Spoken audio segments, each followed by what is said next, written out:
Hello and welcome to another episode of Revolution Radio.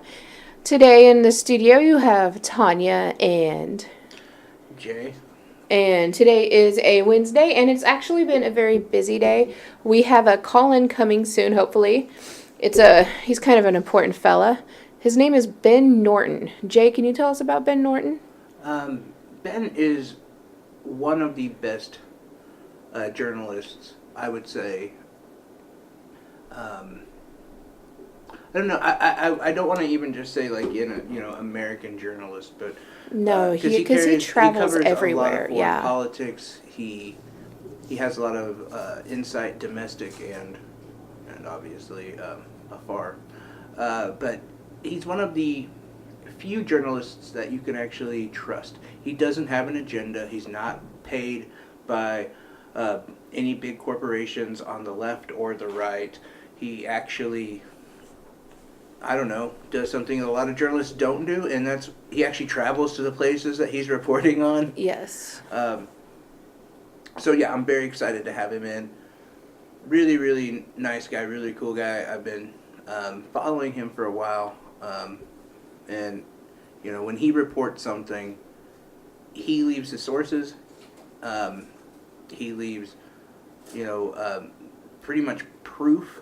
And you're always taken back by why mainstream media isn't picking these things up. And I'm always impressed by the stuff that he does post in the articles, because he's there. He's actually witnessing it firsthand. And I think that's going to help a lot of our listeners because he's actually been there. He's living it. And I think that a lot of people need to understand that. Yeah, there's a few guys and women out there doing amazing journalism. I think there's probably more than get credit for, to be honest. Eva Bartlett,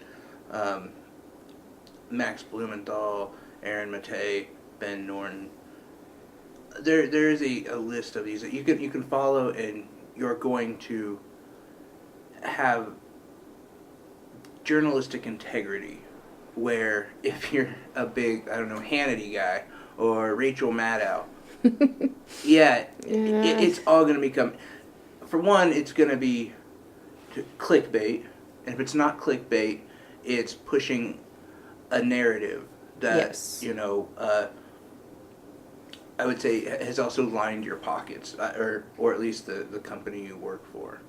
And that's not what these guys do. Gray Zone and a lot of other publications. Yes. In fact, I think recently I turned you on to RT. You did, and as far as news, and I swear to God, that's all I go to now. I appreciate that, and I think for me it matters more that you're not just reporting on one side. It's all sides. You're not sugarcoating anything. This is what's happening now, and I think that means a lot more to other people too. They just don't know it yet. Right, and for our show, where I'm gonna say 50%, 40% is news, 60% is banter and maybe news stories, but they are like the Jim Cummings, Yeah. And making fun of things. So when I do set out news stories, I want them to be from a credible source, and I want them to have some integrity to them. Not Fox News. Right. Although sometimes those are fun to report on too, but they entertain me. It bugs me because it's not even like I pride ourselves really on our news. I think we cover the current events and we cover what we see and what we read and whatever. I don't say hey, we're going to be the ones who are going to break stories, because we're not.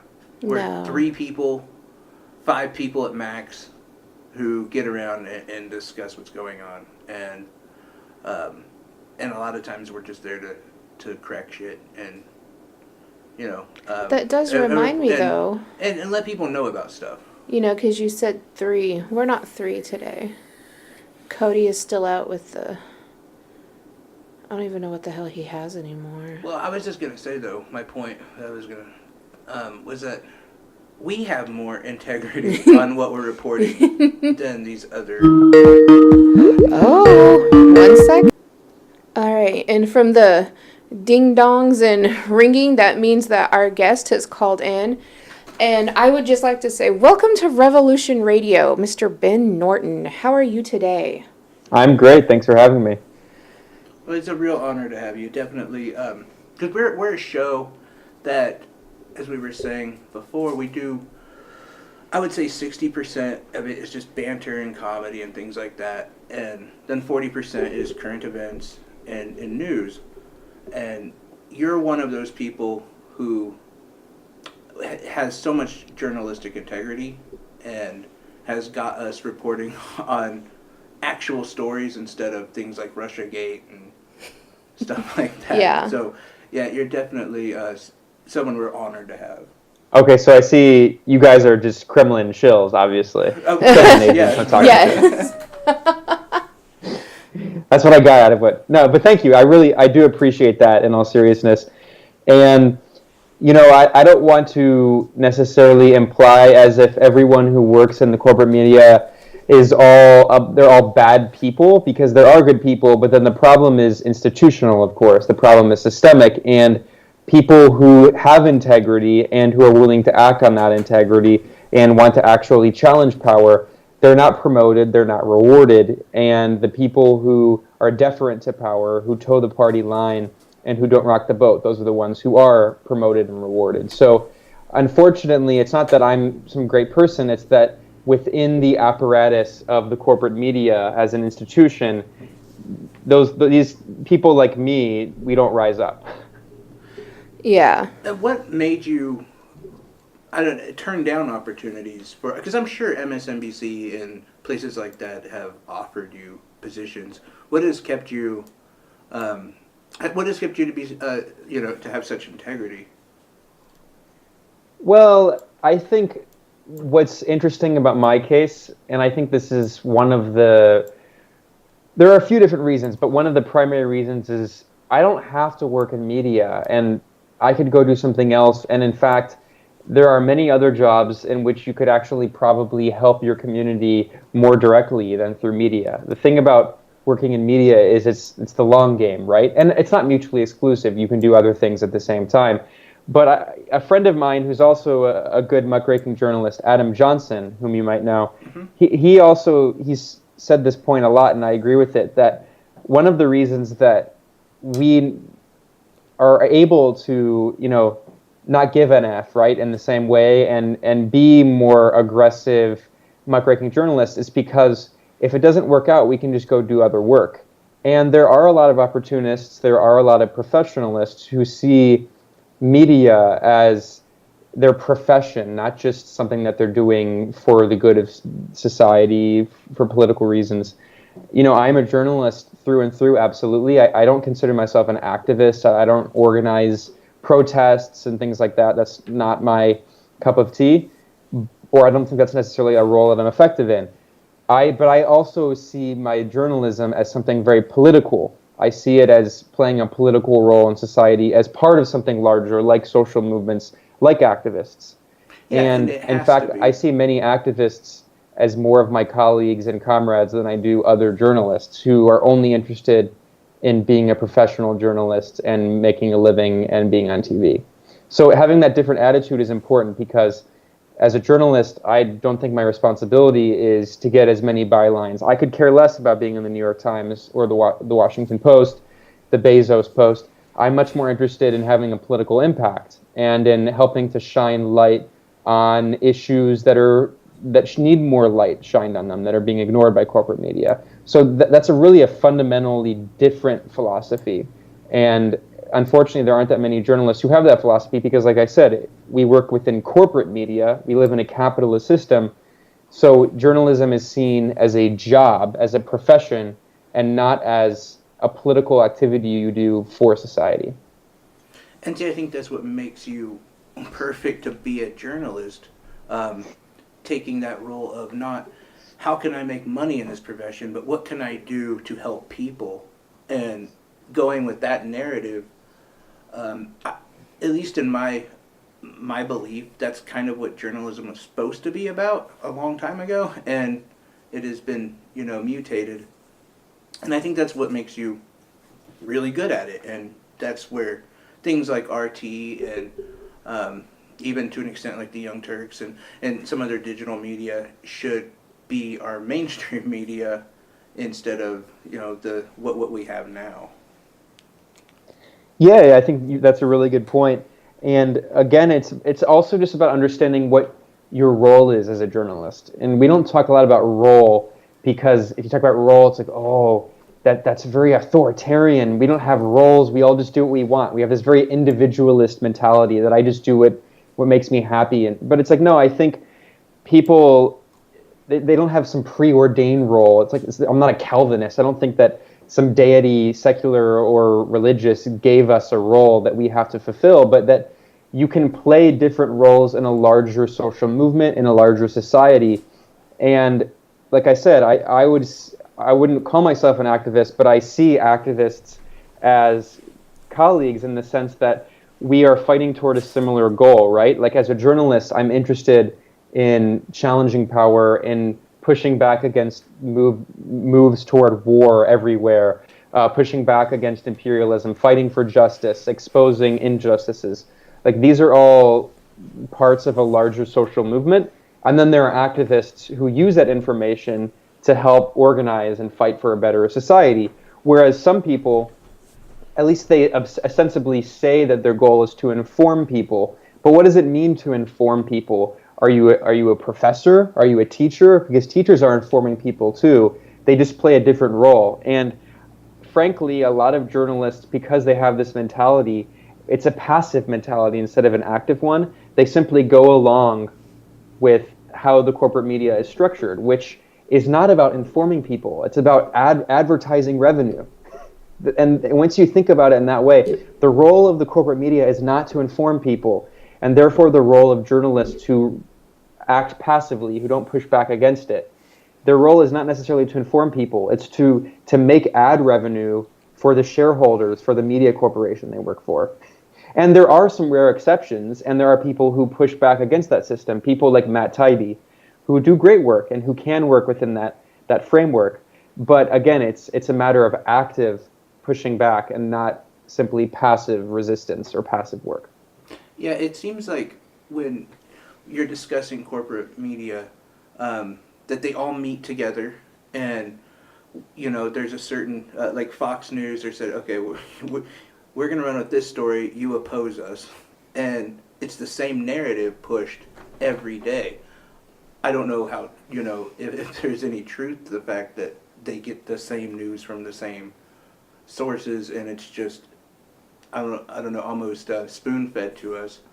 But it's interesting how CNN, MSNBC, they're all covering the exact same thing, just with a little bit different spin to it. Well, I think there are a few reasons for that. One is the institutional reason, which I was discussing. And I keep talking about the institutionality because it's important to understand the corporate media as a corporate apparatus. That's why I always say corporate. I don't like the term mainstream because it's not specific. What is the mainstream media? Corporate media is specific. These are for-profit corporations, and their ostensible goal is to inform people, ostensibly, but their actual goal is to make money. And it's not necessarily that, in fact, I strongly disagree, and I'm not saying you're implying it, but I strongly disagree with this notion that they meet together and decide what they're going to talk about that week. It's even more ridiculous than that. It's that the vast majority of corporate media outlets, for a variety of reasons. One, because again, they're trying to make money, so they're just going to do what's popular and what will get viewers. Right. But two, because the way these corporations are run, there are so many internal institutional incentives for people just to go along with whatever the hot-ish story is. If, for instance, if you're a producer at MSNBC and you have to do 24/7 or however much news you're doing, you're just going to go along with whatever is in the headlines right now because it's easy, you're going to get viewers, your ratings are going to be great. But if you're trying to do investigative work and bring new topics and broach new issues, which audiences might not be familiar with, which your bosses and the hosts might not be familiar with, that can be daunting. And a lot of people who work in business, they don't like making risks like that because they could lose that potential advertising revenue. They could lose viewers. Their ratings could go down. So there are all these incentives just to keep everything boring, insipid, and going along with the same stories. This is why Russiagate was so popular. And this is why when Van Jones, even though, Van Jones was privately recorded by a right-wing, I won't even name him, but a right-wing propagandist who would not call a journalist. But it's true that the footage of Van Jones shows him admitting that Russiagate was a big nothing burger, which it was. It was a big nothing burger, and they knew that. That's the cynicism of it. They knew that there was nothing behind the story, but it led to MSNBC having record high ratings. It led to specifically Rachel Maddow having the most popular primetime television show on cable news. There are so many internal incentives just to keep focusing on the same story. And then finally, the other angle that I didn't mention, but this is an equally important factor, is that when it comes to certain issues, primarily international issues, these corporate networks are all so homogenous in their coverage because they're getting their coverage fed to them by the US government. And investigative journalism is basically extinct at this point. Very few people, including print journalists, are doing original investigative work for a variety of reasons. One, it's expensive. Two, it takes a long time. And three, because we've gotten to a point with digital media where we churn out so much content that journalists are expected to produce an article a day, if not more. So people don't have the time and energy and resources to do good investigative work. So there's this feedback loop where we just keep focusing on the same stories again and again and again. And that's exacerbated by the fact that the New York Times and Washington Post, who are creating these stories in the news cycle, are often just being fed stories by press releases from the Pentagon, press releases from the CIA, from what people call unofficial leaks, or even official leaks. So you have, for instance, people in the Pentagon or the CIA decide that they're going to selectively leak information to the press because they can't publicly admit it, but they want it to be exposed. And we have seen this kind of leak war in the Trump administration where one agency will leak something to the press. Anyway, I mean, I can talk more about that, but the point that I'm making, the basic point to keep in mind, is that these corporate media outlets are not digging and trying to find a story most of the time. They're actually just being given the story by the Pentagon or by the CIA or by whomever or by politicians. And journalists like to be given a scoop because you don't have to put much time and energy into it. And their bosses and editors love when journalists are handed scoops because they can get an original story without spending much time and energy on it. So I could talk more about those specific details. I know there's a lot that I just talked about there, but the point is that all of these factors are interrelated, and ultimately all it does is just reinforce the thesis of Edward Herman and Noam Chomsky in Manufacturing Consent, that the corporate media as an apparatus exist to manufacture consent for these government policies, and it's a self-reinforcing feedback loop. And to play devil's advocate on that just a little bit, how much do you think that is also consumers being responsible for? You can do a story about what's going on in Venezuela or Iran or so forth, but once you do something on something like marijuana or abortion, it picks up like crazy. And and news should not be something that's for ratings at all. But at what point do you think some of that does play a role? Or do you think maybe, and I don't want to give you just these two options, but do you think maybe the fact that these corporate media, they do push the abortion story so much, and so they give consumers a predetermined idea so they feel much more comfortable discussing these issues instead of what's, like something like Venezuela? Well, this is a complex question, and it has a complex answer, and of course the answer is dialectical, right? Not to engage in cliches, but it is dialectical in the sense that the output and input both feed into each other. So this might sound a little abstract, but I'm going to make an analogy to economics. There was a French economist who was a classical liberal economist in the 18th and 19th century named Jean-Baptiste Say. And there's a famous economic law called Say's law. And basically the idea of it is that supply makes its own demand.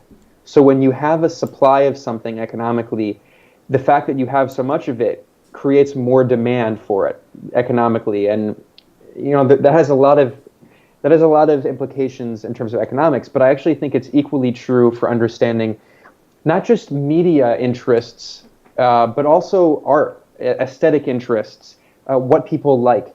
And we can't understand culture and society as something static. It's, of course, something that changes, and people don't just like something necessarily because they like it. So music tastes change every several years. Tastes in movie aesthetics change. And similarly, tastes in the news cycle change. And that's not an organic process. It's a process that, sure, does come from people organically to an extent. And there is a grassroots element. But at the same time, it's a very top-down process. And corporate media outlets decide what's going to be in the news cycle. And people who watch and read that media coverage then internalize those issues, and then they come to see them as important.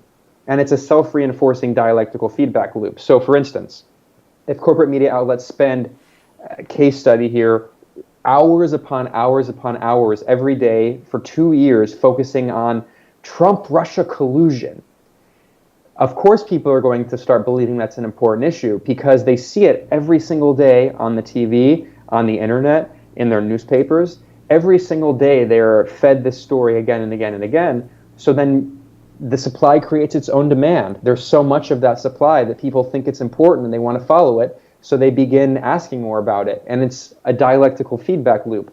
And it's really hard to break through that because you raise a good point.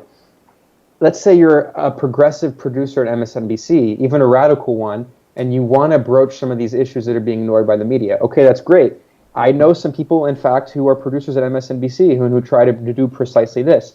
The problem is everything is based on ratings. So you say, okay, look, I have this story idea, and it's going to be really popular. We're going to get a lot of ratings, right? But we have not covered it before. Say it's the war in Yemen, which they barely cover. Say it's Venezuela. And you might actually be able to get good ratings from it. That's a possibility. But you might actually not get good ratings and people don't watch it. And then the producers say, look, that was an interesting story and it was important, but we didn't get many viewers. So who are you going to blame for that? Now, you can blame people themselves for not being as interested, but why are they not interested? It's because they don't know anything about this issue because the media doesn't cover it. So why aren't people as interested in the war in Yemen? I mean, there is an interest now, and we can talk about why that is, because of Khashoggi, because the CIA turned against Mohammed bin Salman, because of all these issues, because Trump is now leading the war in Yemen and not Obama. But anyway, the point is, several years ago, and even still today, there was very, very little popular interest and popular demand in coverage of the war in Yemen. Is it because people are stupid and ignorant? No, it's just because the corporate media never covered that issue, and people didn't even really know about it, and they didn't know they should be interested in it, and they didn't know that their government is playing a key role in that war. So, I mean, I could talk about this contradiction for a long time, but I think you probably see the point I'm making that right. It's easy to blame people, and maybe sometimes the public does bear some responsibility, but there's a reason that each generation likes the same kind of music. And there are exceptions, but there's a reason that there are cultural and social fads, and it's because there's a music industry, right, that creates taste, that the supply creates its own demand. You see all of this music being put in major records, being put on YouTube, being put on MTV, and then people, they hear it at clubs and at stores, and people develop a taste and they learn to like that music generationally. And then there are exceptions. There are people who say, oh, this music sucks and we should be doing this other kind of music. But that's always going to be on the fringe. And alternative media and corporate media work in a very similar way. Yeah, I would agree. If I could add one more thing, I also think, too, where there's political aspects to the stories as well. meaning, like you were talking about with Yemen. There's a story. Well, I'll just go back to the Yemen reference. But if you're on a certain side politically, like if you're on the left, you seem to care more than if you're on the right. But if it's something having to do with like Israel and the Gaza Strip, you care more on the right than on the left, so to speak. And yeah, I see that a lot just with regular people. There's a story with that Eddie Gallagher, who was in the Marines, and I've gotten so much pushback on. I just shared the story. I didn't comment on it, and I've gotten so much pushback from people who are conservatives, and they are like, who cares? You know, all is fair in love and war. Blah blah blah blah blah. You know, and not that I don't take a side really when it comes to this either, but I just said, you know, it's interesting how you didn't have this blasé kind of way of seeing it when we were talking about like Benghazi, you know. And so yeah, I do think some of that has to do with where you're at politically. And it's a huge part of it, and thinking of it in how the way that tastes are manufactured and crafted, right? Thinking of these institutions. So I'll make an analogy to music again really quickly. So you have Columbia Records, you have these record labels that monopolize certain genres. And so, for instance, why is trap so popular right now? I mean, I'm personally a big fan of trap. I like it. But trap was not popular a few years ago. It's become popular within the hip-hop scene because music record labels and music corporations, especially distribution companies, have decided that it's profitable and they're going to use this. And again, supply creates its demand, and that people learn to start liking trap, and they develop an aesthetic interest. Hip-hop fans develop an aesthetic interest in trap. Similarly, there are large institutions and corporations like the RNC and DNC, the Republican and Democratic parties, that shift over time, and the institutions that are affiliated with them, like MSDNC, MSNBC, and like Fox News, each being the kind of corporate media extensions, arms of the Republican and Democratic parties, they shift over time and they create the kind of the platforms that are discussed, the issues that are broached. So in the case of Fox News, actually, it's interesting to see this kind of political realignment under Trump. What is now relatively common, even mainstream for Republicans, a few years ago was not. It was actually on the fringe of the Republican Party. So, for instance, now George Bush and John McCain are more popular among Democrats, mainstream neoliberal Democrats, than they are among Republicans. In fact, John McCain is loathed by many Republicans. So there's this split where this kind of Pat Buchanan style, Pat Buchanan, I was combining him with Bakunin, very different, but actually not that different.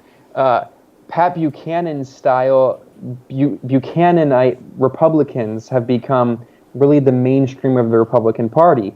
And there's been this alignment. So now mainstream Republicans actually don't support these free market neoliberal capitalist policies. They support protectionist policies. They support even embargoes. They support tariffs on Chinese goods and things like that. So those issues have become mainstream within the Republican Party.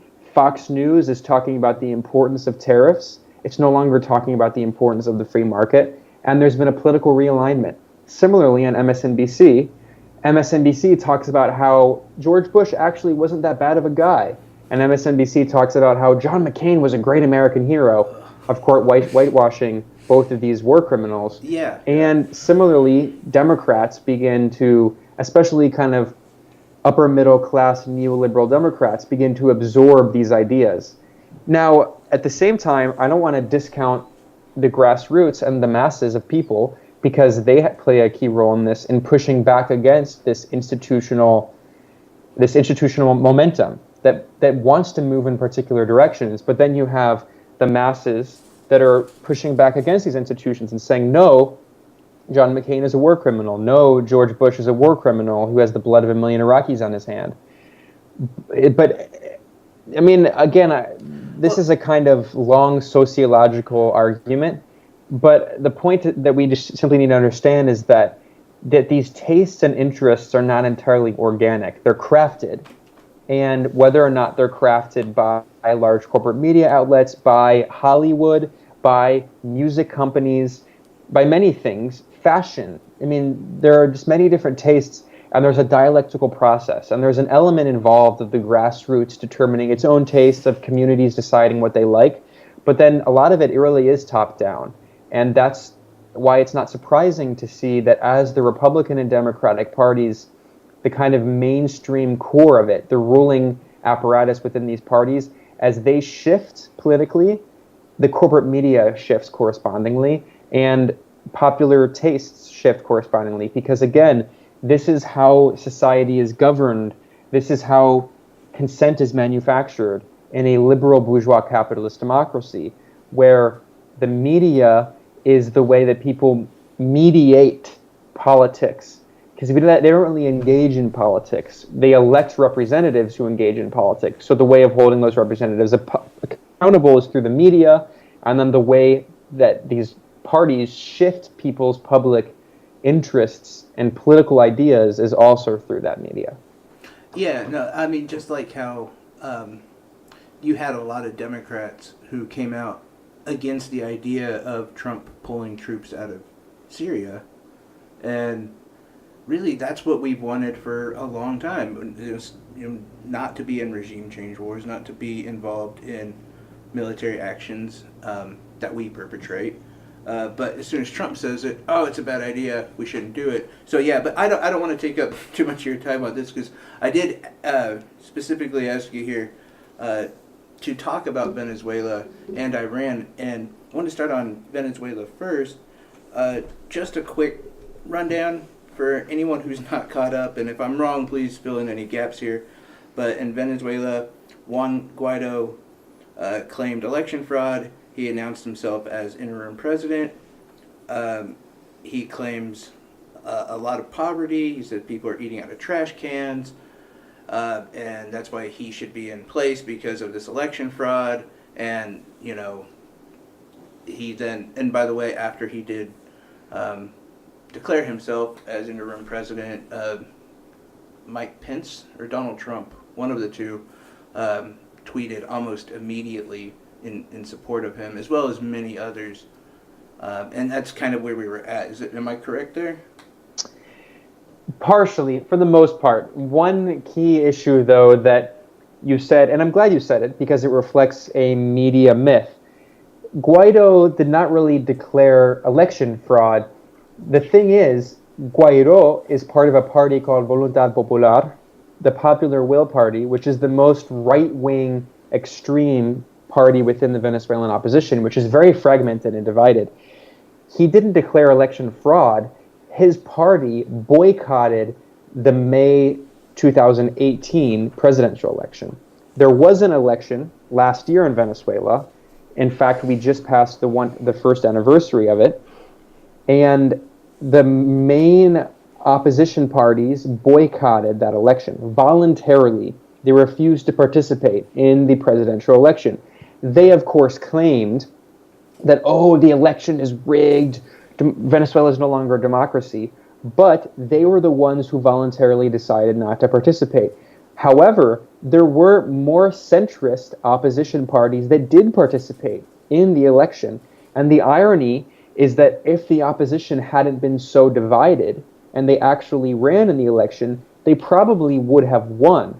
But as I stressed, and this is a key point, the opposition in Venezuela is very divided. There are really 5 parties. There are more than 5, but there are really 5 kind of major opposition parties, ranging from kind of centrists to the extreme right wing. And of course, the Trump administration has decided to take the extreme right wing and try to install it in power undemocratically. But the point is that Venezuela is still a democracy. It still has regular elections. And the opposition for years now has tried to do everything it can, especially since the death of Hugo Chavez in 2013, but even before, to derail the democratic processes. So let's go back a bit. Hugo Chavez was elected in 1998 for the first time.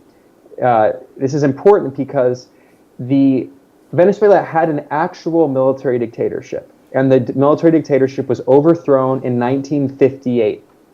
And then from 1958 until 1998, Venezuela was governed by a two-party dictatorship, if you will. Every few years, one party, COPE, the Christian Democrats, the kind of center-right party, every year they would switch power with Acción Democrática, Democratic Action Party, which is like the centrist neoliberal party that claims to be liberal, more left-wing, but they're just neoliberal centrists. So every year they would switch power, and there was just, a kind of typical neoliberal governance structure. In 1998, Hugo Chavez, who's this military officer who was extremely popular, and I don't have time to talk about more of his history, but anyway, he's elected, and the Fifth Republican Movement Party was the name of his party. It was not the Socialist Party at the time. He's elected, and he ushers in and begins the process of what is called the Bolivarian Revolution. So he begins to drastically cut poverty, boost social spending, fund education programs and healthcare. And Hugo Chavez won 6 democratic elections until his death in 2013. He also passed a constitutional referendum that was voted on democratically. The Carter Center, founded by former U.S. President Jimmy Carter, who monitored the 1998 and 1999/2000, it's complicated, elections, because there were a lot of elections, 1998, 1999, and 2000. The Carter Center monitored those elections and said that they were some of the freest and fairest in the world. And Jimmy Carter personally monitored the elections. The Carter Center said that Venezuela has the best election system in the world in terms of the technology.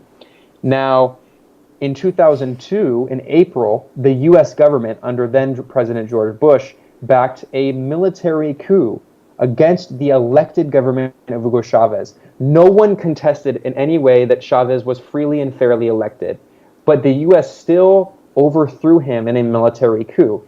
And that says a lot, and I'm stressing this history because it shows that the U.S. has no interest in democracy in Venezuela. They overthrew Venezuelan democracy in 2002, but Hugo Chavez was so popular that masses of people came out in the streets, flooded the streets of the country. The military rebelled, and they reinstalled the elected president, Hugo Chavez. And after that, there was an oil lockout, and there were numerous attempts to destabilize the Venezuelan economy and overthrow Chavez unsuccessfully. And he governed through numerous democratic elections freely and fairly until 2013. No one disputes that. What has happened since 2013 is there have been economic difficulties in Venezuela, and we can talk about that. But there still are elections. When Chavez died in 2013, there was a presidential election, and Nicolás Maduro, who was his vice president and was Chavez's successor, he was democratically elected president.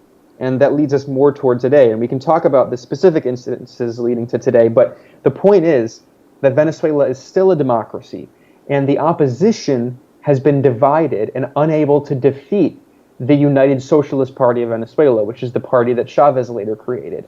They've been unable to unseat them through elections. So, with the election of Trump, they decided new tactics. Mike Pompeo, former CIA director, now Secretary of State, was working with the opposition, was telling them they should boycott the elections and refuse to participate.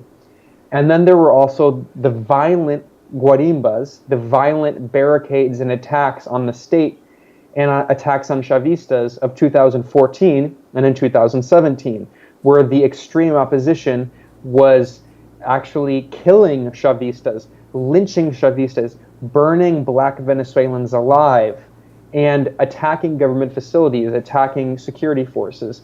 That leads us more toward today. And there's a lot I could talk about, but I'll just take a pause here and I'll say one final note that I was actually in Venezuela reporting in February and March earlier this year, and I was honestly very impressed. I knew that Venezuela was still a democracy, but I was impressed that in many ways, and I swear I'm not being hyperbolic, in many ways Venezuela is still more democratic than our own government here in the United States. For instance, I went to numerous right-wing opposition protests in Venezuela, and there are some, certainly. They're not huge, but there are some. And they're in largely white, affluent, wealthy neighborhoods like Chacao. And I went to numerous protests, and people were protesting, and I didn't see any police anywhere. There were no police in sight. And this is supposedly a police state, a dictatorship? No, there is still a vibrant political opposition. In fact, opposition leaders like Juan Guaido, like Maria Corina Machado, like Leopoldo Lopez, have been working with the U.S. government to try to overthrow their own elected government. And Leopoldo Lopez was just removed from house arrest illegally by military coup mongers and is hiding in the Spanish embassy. Juan Guaido is walking around freely without being arrested, even though he's conspiring with a foreign government to overthrow his own government.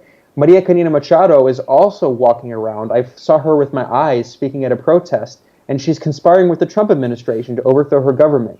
We're supposed to believe this is a dictatorship?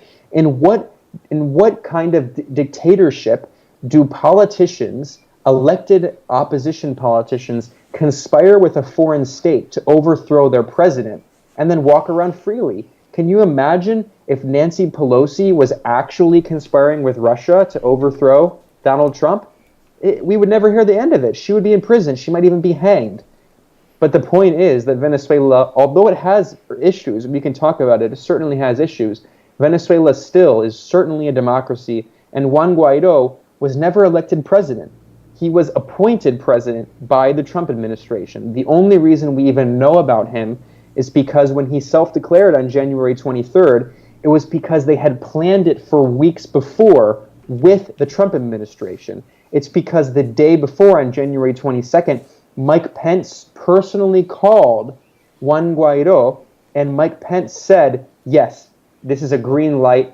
Tomorrow, self-declare president, and we and 24 other right-wing imperialist countries who have been conspiring for weeks, we will recognize you to try to overthrow your elected president. This was all planned. It has nothing to do with freedom and democracy. It has been a coup out in the open. The Wall Street Journal has been openly reporting on the fact that it was a planned coup. No one is hiding it. And the fact that anyone who pretends to be on the left can pretend like this is anything other than a Trump-led right-wing coup attempt, it shows how ridiculously right-wing the so-called left is in the U.S. The Democrats are, the neoliberals are. Now, you make a great point earlier about what dictatorship would allow this. Yet you wouldn't see this in Saudi Arabia. You wouldn't see this in North Korea. And onto that as well, I did want to ask you, aside from, you did go into the economics state of Venezuela. Aside from what we're doing now, a lot of the sanctions that we held against Venezuela, not letting them do business internationally, didn't that play a huge role in, as we kind of tried to suffocate them from the inside out, did that play a huge role into the poverty that they're in? Or, yeah, yes, and that's not the a fair U.S. statement sanctions, either when I said poverty they're in, but yes, yeah. Yes, the U.S. sanctions, and it's not just sanctions, the U.S. economic warfare have been one of the most important, if not the most important factor in the economic crisis in Venezuela today. And there is an economic crisis. It's true, absolutely. And to be fair, it is not the only factor. And briefly, I'll talk about what those factors are. But we must always keep in the back of our mind that probably the most important factor in destabilizing the Venezuelan economy and the country as a whole are the illegal, blatantly illegal U.S. sanctions and economic warfare. Now, let me stress that these sanctions have already killed Venezuelans, thousands upon thousands. In fact, a recent study by the Center for Economic and Policy Research, and this economic study was co-authored by an award-winning renowned economist, Jeffrey Sachs, who's a professor at Columbia University, along with Mark Weisbrot. Their study shows that just in 2 years alone, in 2017 and 2018, the sanctions imposed by the Trump administration led to 40,000 preventable Venezuelan deaths. 40,000 preventable deaths. So we're already talking about mass death. And why did these Venezuelans die because of U.S. sanctions? Because one, U.S. sanctions are effectively a kind of economic blockade. They're a de facto financial blockade of Venezuela that are preventing the government from importing many things, including medicine, surgical equipment, medical goods, and medical equipment. The U.S. is holding the Venezuelan population hostage, essentially, and leading to preventable deaths that doctors and surgeons could otherwise cure and solve were it not for the U.S. sanctions. It's also exacerbated the food issues in Venezuela. One of the issues with Venezuela, and this is not an issue that's new to the Bolivarian Revolution, for 100 years, this has been a petrostate. It is an import-based economy. There's not a lot of domestic production other than oil. Now, the Chavez administration and the subsequent Maduro administration in the past 20 years have tried to diversify the economy. They have not been very successful because it's very difficult in a short period of time to diversify an economy after 100 years of being a petrostate and after hundreds of years of European colonialism as well. So certainly the fact that the U.S. sanctions have prevented the import of goods has meant that certain food products are unaffordable and difficult to find. When I was there, for instance, many dairy products are unaffordable. That's true. Certain meats are unaffordable, and that's because they're imported, and the U.S. sanctions have made it so difficult and expensive, prohibitively expensive to import, that only rich people can afford certain kinds of nice cheese, although it's not like cheese is cheap here either. Okay, so that's one of the answers. The other answer that's an important issue, the crippling U.S. sanctions, which are illegal, have been one factor, and they didn't start under Trump, they started under Obama. We need to keep that in mind. Another issue is the drop in oil prices. Now, I'll keep this simple, but because the entire Venezuelan economy relies on oil exports, it's true that it's not just the U.S.'s fault, although the U.S. plays a key role. What happened was, when Hugo Chavez died, and specifically in 2014, the price of oil plummeted on the international market by over 300%. Now, why did that happen? It was not some organic process. It was not the result of the invisible hand of the free market. It was a political strategy pursued by the U.S. government and other oil producers, primarily Saudi Arabia. Now, when Chavez was alive, he had exercised a much bigger role in OPEC, the oil producing and exporting countries. And he made sure that the global price of oil increased by decreasing the production, by decreasing the supply of oil in the global market, which increased the price of it. Saudi Arabia was working with the U.S., the Obama administration in 2014, to overturn that and to drop the price of oil. The Obama administration, in fact, John Kerry had a meeting with the Saudi king, and they made an agreement where the U.S. would boost its support for Salafi jihadi rebels, Contras, inside Syria, and in return, Saudi Arabia would overpump oil and drop the global price of oil on the market. You can find media reports from 2014 in which President Maduro, 5 years ago, says very explicitly the U.S. is waging this as a form of economic warfare to hurt the oil exporting countries of Venezuela, Iran, and Russia. In all three countries, their economies were heavily impacted by this. Saudi Arabia is a theocratic monarchy with virtually no economy, and Saudi Aramco is state-owned. So they were able to weather the economic impact of that by overproducing oil and imposing austerity measures. But that has actually backfired, and we've gotten to the point now where Saudi Arabia is bankrupting itself through the overproduction of low-priced oil and the war in Yemen. And that's why we actually see the price of oil now increasing, along with the fact that the Obama administration began using more domestic production of oil and began using natural gas. So it's a very complex process, and I won't blabber anymore, but the point is that certainly the Venezuelan government has made mistakes. They made mistakes with controlling the inflation and the currency. They have had issues dealing with the black market. It's very difficult. They've been sabotaged at every corner, and Maduro has been unable to govern in many ways because his hands are tied behind his back. And we need to keep in mind that, yes, okay, they're not perfect and have made mistakes, but they've been dealing with intense economic sabotage and warfare from the international community, and especially from the U.S., for years now, that have made it very difficult for them to govern effectively. Yeah, I definitely see what you're saying, and totally. The one thing I was going to ask you too, when you're discussing, especially oil, is there any truth to the fact that the Trump administration has tried to take Citgo from Venezuela? That is absolutely true. It's an objective fact. The Trump administration boasted about it, and I'm glad you mentioned this because the Trump administration has carried out so many aggressive acts of warfare against Venezuela. There's so many of them, it's easy to forget some of them. So you mentioned the Trump administration illegally stole Venezuela's largest foreign asset, illegally, in blatant violation of international law. There's no basis whatsoever. The Trump administration took Citgo, which has been referred to as the kind of crown jewel of the Venezuelan oil industry. This is the U.S.-based oil refinery.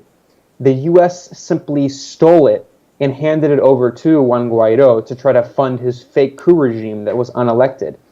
And that's in addition to the other government assets of Venezuela that have been stolen illegally by, for instance, the Bank of England and by a major bank in Portugal. They have stolen billions upon billions of dollars of Venezuelan state assets. The Bank of England has stolen more than $1 billion of physical Venezuelan gold assets and prevented the Venezuelan government from accessing its own property in a foreign bank.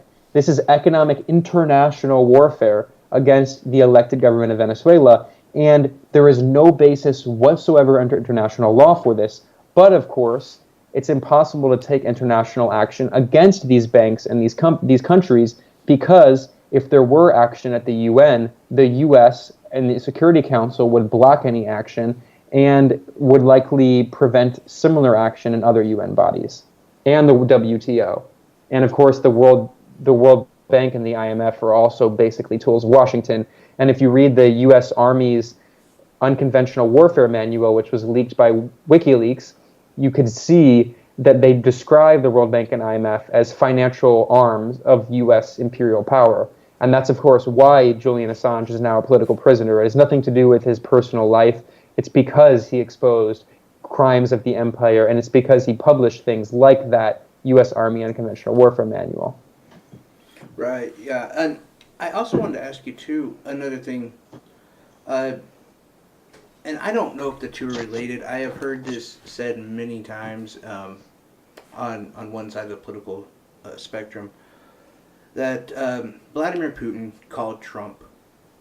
They had a lengthy conversation, and the next day, Donald Trump came out and he said that he felt that John Bolton was too militaristic in Venezuela and we need to take a step back. I don't want to play into theories or conspiracies or anything of that nature. But, from somebody who is as learned as you are on Venezuela, has America decreased their military presence? Or I shouldn't say military presence, but their attempt to influence? And do you think it has anything to do with that phone call, if such said phone call existed? If anything, I think it's a minor factor. It is not a major factor. Okay, sir, certainly it's possible that Putin had an influence on Trump. I mean, Trump believes anyone he just had a conversation with before, which is how you can see him tweet something that was on Fox News 5 minutes before, and Fox News knows that very well. But okay, let's just say that it had some kind of influence. I think the much more important influence on Trump making that declaration, and by the way, Trump didn't fire John Bolton. He just criticized some of John Bolton's policies. Trump is the one who appointed John Bolton the architect of one of the architects of the Iraq War, an unabashed neoconservative war hawk. Trump is the one who appointed him national security advisor, and he's still there. But regardless of that, the most important factor is that the coup attempt has failed. And Trump, right. if we can believe some of the corporate media reports on this, and I think they're probably true, the New York Times and Washington Post have reported that Trump is in fact becoming frustrated because Bolton and Pompeo reassured him that the coup attempt would be easy and that Maduro would fall in a few days, which is, of course, very similar to what happened in Syria. Everyone said, oh, yeah, Assad is just going to fall immediately. That's what they always say. When Saudi Arabia launched the war in Yemen with U.S. support, they said, oh, it was going to be a few weeks max. That this is the imperial hubris. They think that they are puppet masters who control the entire world, and that when things don't go exactly as they want, they always blame foreign boogeymen like Russia. The reality is that the U.S. coup attempt has been a complete disaster for a variety of reasons. It has utterly failed. Juan Guido, 81% of Venezuelans had never even heard of this guy, this 35-year-old politician, before the Trump administration declared him president. He's unpopular inside Venezuela, and very few people had known about him. And also, the military has remained loyal to the government.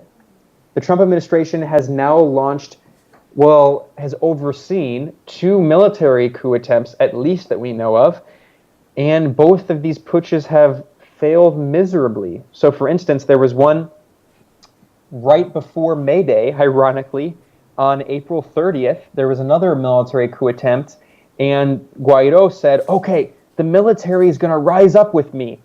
And 25 soldiers rose up with him. 25. That's laughable. Venezuela has an enormous military. So the fact that Trump made those remarks, okay, maybe Putin had a minor influence on him, but Trump made those remarks after that second military coup attempt failed. And Trump was reassured, oh, it's going to work this time. Oh, it's going to work this time. He's been told that again and again and again since January 23rd, and I think he's become frustrated. Now, Trump is not a very smart guy, but it's been now 4 months tomorrow. Today's the 22nd. Tomorrow is the 4th month anniversary of this most recent coup attempt that began, and they still have not had any success whatsoever. So I think that's the real reason why Trump is becoming frustrated, because John Bolton has made so many empty promises. And as stupid as Trump is, he can only be lied to so many times, and then eventually he'll be like, come on, what's going on here? Yeah, that makes complete sense. And it does speak to the government and the people of Venezuela and the respect they have for their government, because, I mean, just thinking out loud, I think if somebody tried a coup in America, it would have more success than that, and which is crazy to say that. And I do want to pivot to Iran because we are kind of running out of time.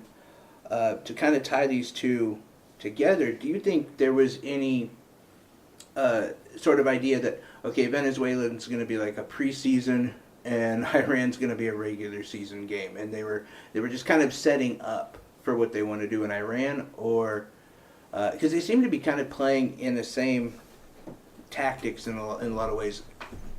Is that just because that's how we do things, or was there some kind of lead up to Iran being the main goal, so to speak? And there's things that they mentioned. Nitro Zeus is one.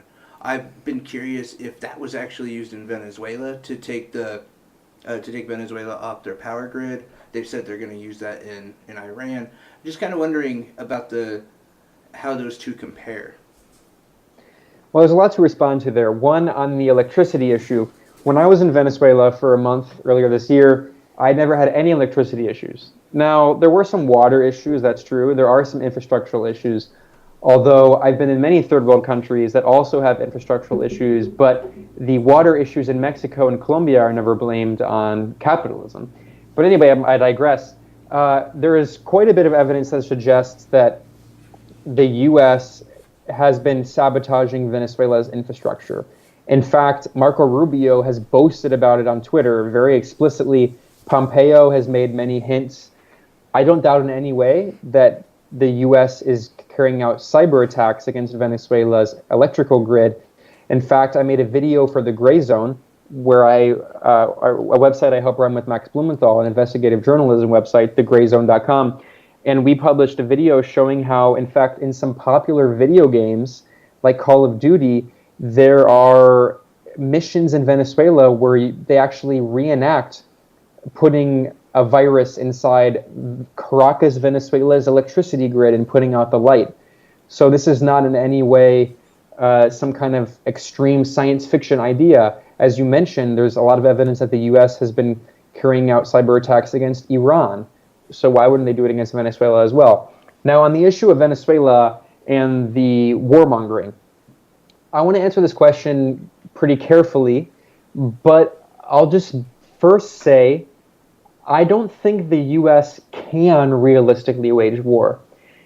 Now, I said carefully because it's possible that John Bolton is so insane and so pathological and that Trump is so stupid, frankly, that he could actually go along with this war idea. But the reason I say I don't think it's possible is for a variety of geopolitical reasons. I simply don't think it's in the cards. One, let's talk about Venezuela for a second. Is the U.S. going to invade Caracas? Are they going to send, what is that going to look like? First of all, the Venezuelan military is enormous, and it would unite the Venezuelan military and people who aren't even a huge fan of Maduro against the U.S. invasion, because U.S. intervention would be very unpopular.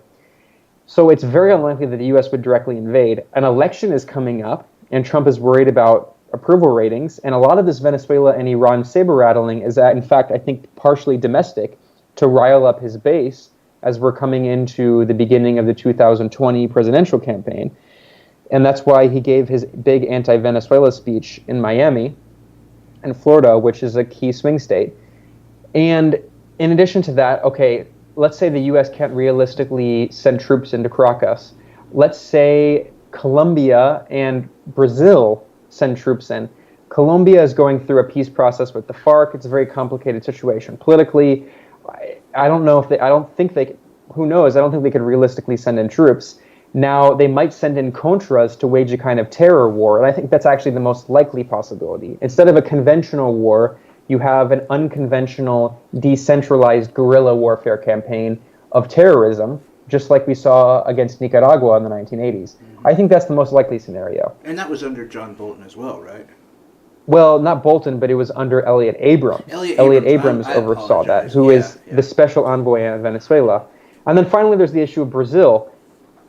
It looked maybe a few months ago like it would have been maybe possible for Brazil to send troops, but at home in Brazil, there's a massive rebellion going on against Bolsonaro, the fascist president who was elected there, and he's extremely unpopular, and he's been unable to govern, he's sick, and in addition to that, he's dealing with a huge corruption scandal and implication in assassinations, including the assassination of a major left-wing activist. So for a variety of geopolitical reasons, not to mention the fact that China, Russia, India, South Africa, the African Union, all of these countries, even Turkey, a NATO member, are standing with the elected government of Nicolás Maduro in Venezuela. So there's a huge international fracturing which prevents action at the UN. There's no way that a UN resolution can go through. And in addition to that, even in Europe, there's been fracturing. So Germany is not entirely on board in the same way.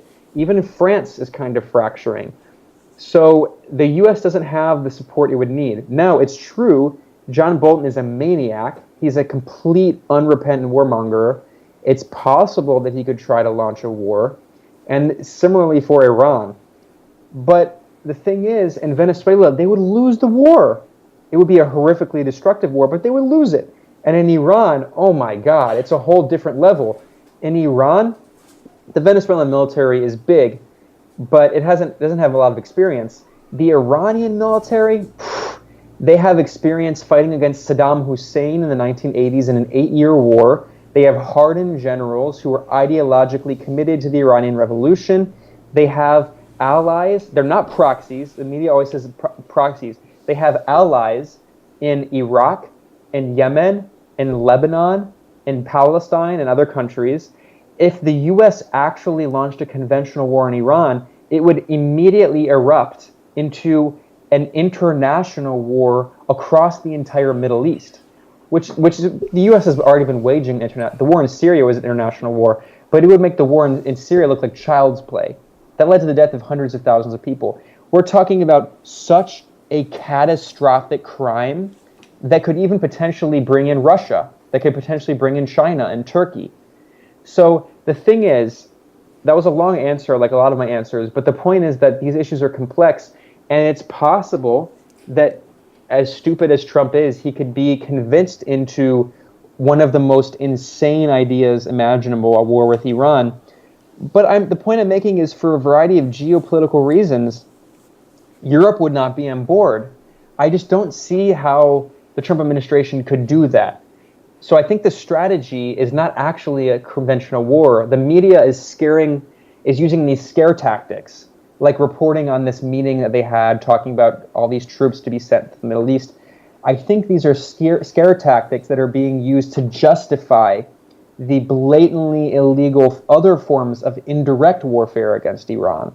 The sanctions, which are blatantly illegal. Trump was the only leader to withdraw from the international Iran nuclear deal, which was agreed to not just by the US and Iran, but also by Russia, China, the European Union, France, Britain, Germany. All of these countries are still signatories to the JCPOA, and they're still abiding by this agreement.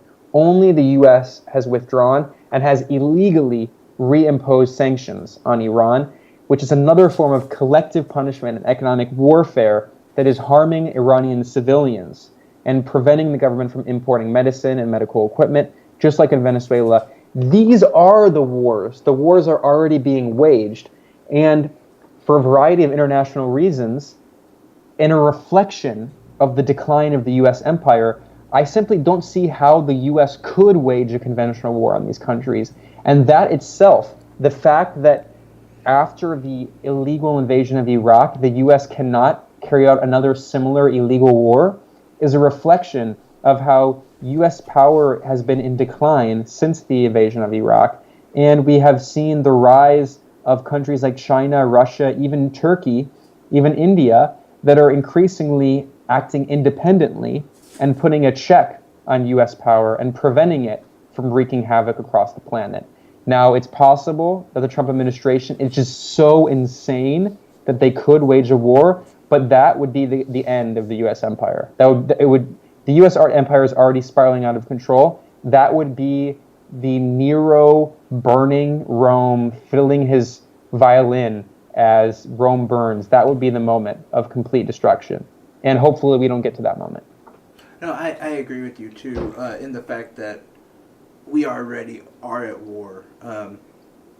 Because it seems like that's kind of how we fight wars. We find a country, we sanction them, we pretty much close them off, and we suffocate them from the inside out. We push for uprisings and coups, and we get behind that, and then we take what we need. We couldn't fight Iran like in a conventional war. Their military is what, 4 times larger than Iraq, and we're still in Iraq. Yeah, I completely agree with you. I did just want to touch base on that because there has been a lot of talk about, especially like you were saying, with 120,000 troops heading there, the carriers, and you know, yeah, like with Iraq, we didn't even wait. We just said, hey, we're going to bomb you guys. And we haven't really done that with Iran. We've just been goading them. What do you think would happen if they did retaliate? Well, I think that's a big part of this, is that the U.S. has been trying to poke the bear, if you will. Although in this case, the U.S. is the horrific grizzly bear and Iran is the small little rabbit. I mean, Iran has never been the aggressor in the past 40 years. This is so outlandish. The U.S. has been terrorizing Iran since 1953, when the CIA overthrew Iran's democratically elected Prime Minister, Mohammad Mossadegh, on behalf of oil companies, specifically BP, British Petroleum, which was at the time the Anglo-Iranian oil company. So since 1953, we've been terrorizing this country. The U.S. propped up the Shah, the absolute monarch. The U.S. supported the brutal Savak, the feared Iranian secret police that were torturing and kidnapping activists, and they were operating freely within U.S. borders. The Shah's reign of terror was overseen by the U.S. And then the U.S. supported Saddam Hussein as he used chemical weapons against Iran in the 1980s to try to crush the Iranian Revolution. So Iran has always been the victim. The fact that it has not retaliated that much is actually very impressive, and it's a reflection of the patience, the incredible patience of the Iranian government. Now, whatever you think about the Iranian government, I'm not trying to portray it as some great government. I'm not a supporter of theocracy at all. I'm avowedly secular. You know, there are issues with the Iranian government. But when you look at the international stage, it's just an objective fact that Iran's foreign policy has been in support of peace, and the U.S. has been the one pushing for war. The U.S. has been the one waging proxy war against Iran through Syria. The U.S. has been, and Israel, a major U.S. proxy and ally, Israel has repeatedly, hundreds of times, bombed Iranian targets and Iranian allies inside Syria. And the fact that Iran has barely retaliated against Israel because it knows that Israel will launch a war is a reflection, again, of the patience of Iran. They're waiting this whole thing out. But it's also a reflection of the hubris of the empire. You can only do things so much, and eventually there will be pushback. And the Iranian pushback is indirect, because it knows that it can't wage a conventional strike, or the U.S. would use that to justify war. So I think that's been the Trump administration's strategy, is that the U.S. is going to keep poking and poking and poking and poking and poking, attacking Iranian allies, attacking Iranian targets, sabotaging the Iranian economy.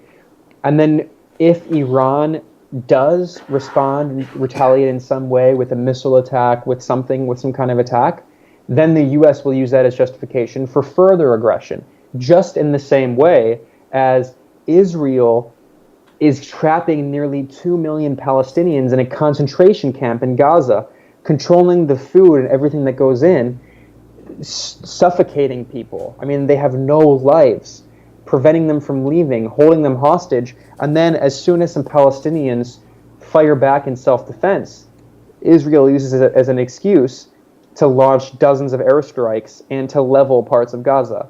It's a strategy of the media obscures the aggressor and then portrays the people acting in self-defense as if they were the ones who inspired the attack, and then Israel is just retaliating. Similarly, that's the same U.S. strategy against Iran.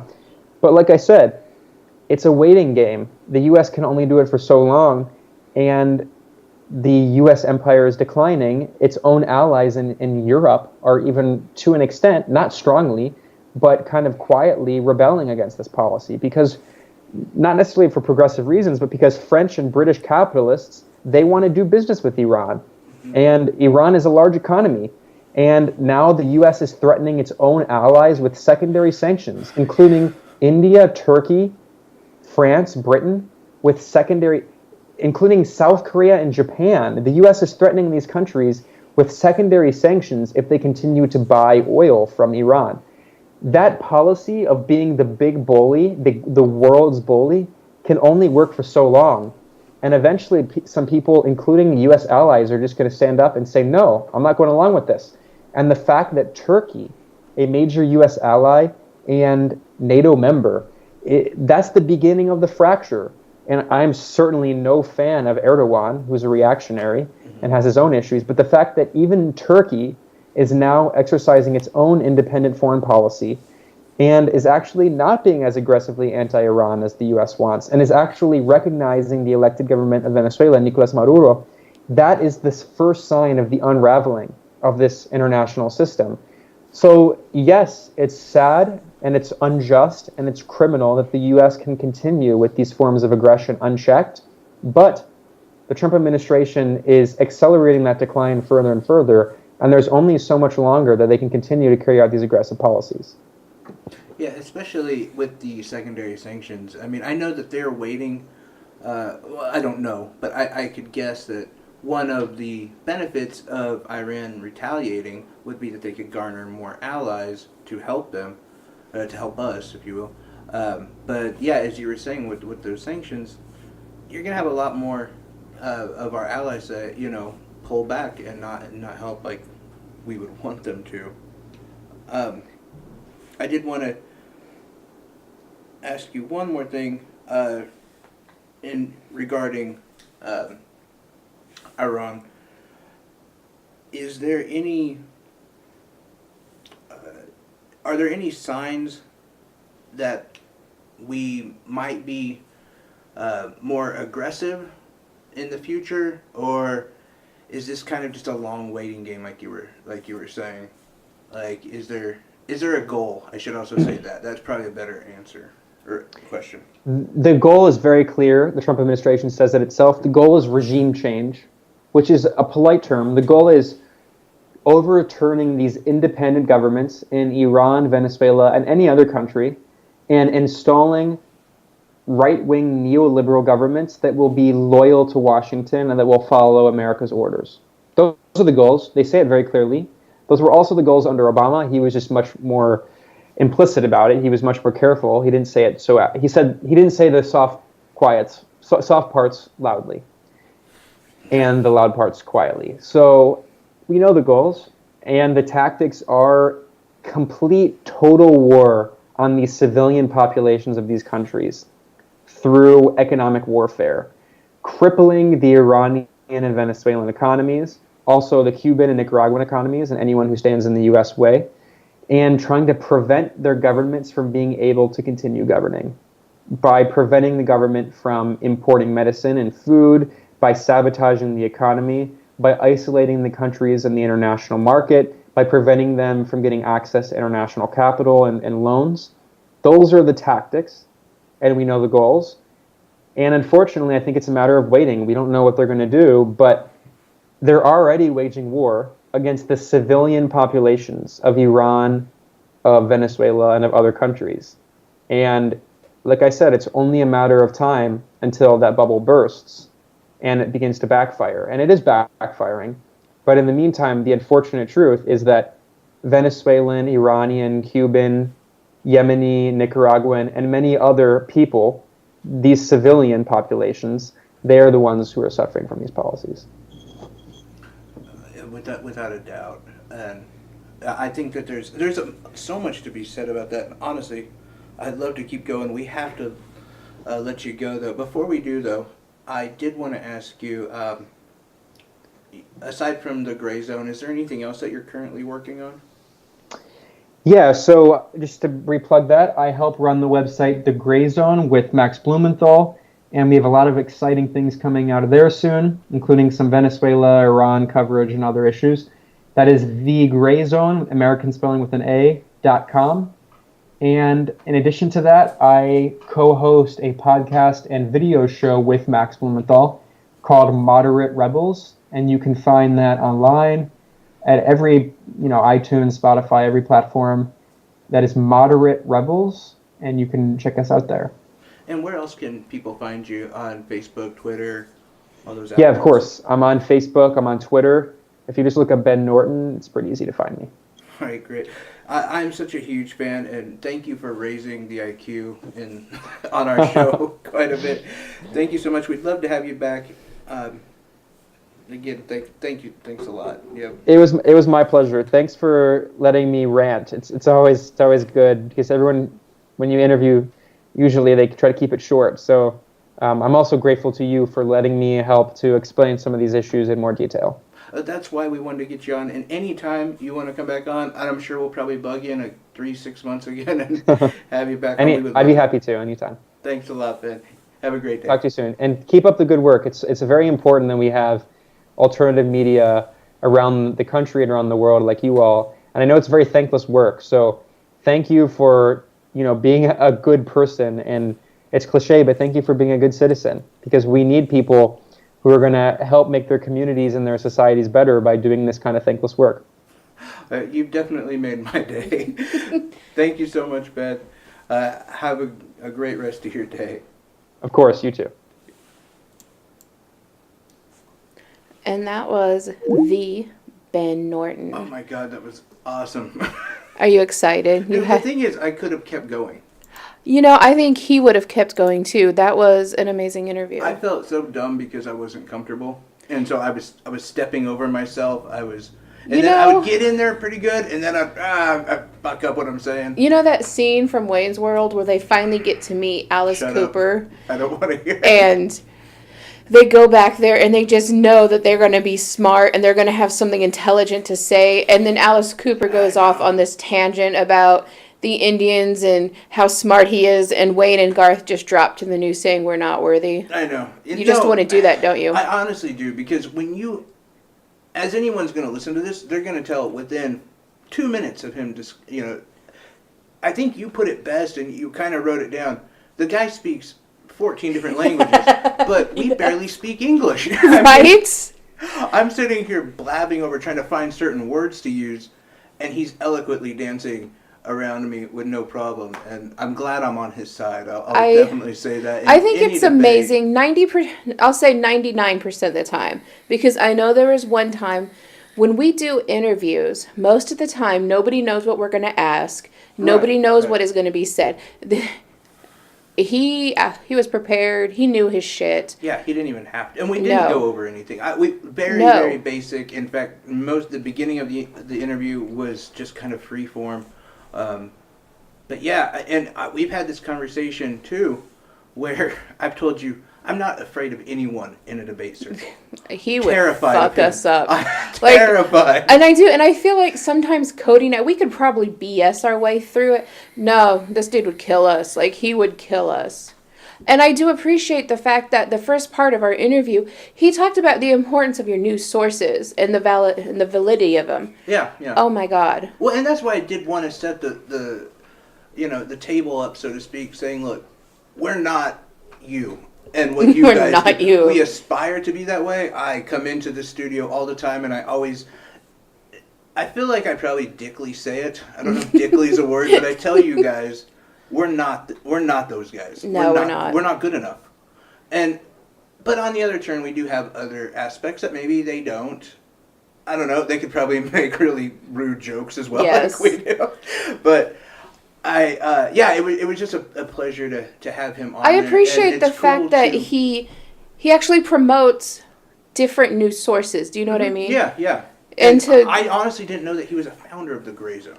I think that's amazing. Yeah. Yeah. But anyway, guys, we've got to let you go because we've been doing this, well, not normally as long as we do our show, but we still got places to be. We didn't expect to be this long of an adventure. Anyway, we're going to try something new on Friday.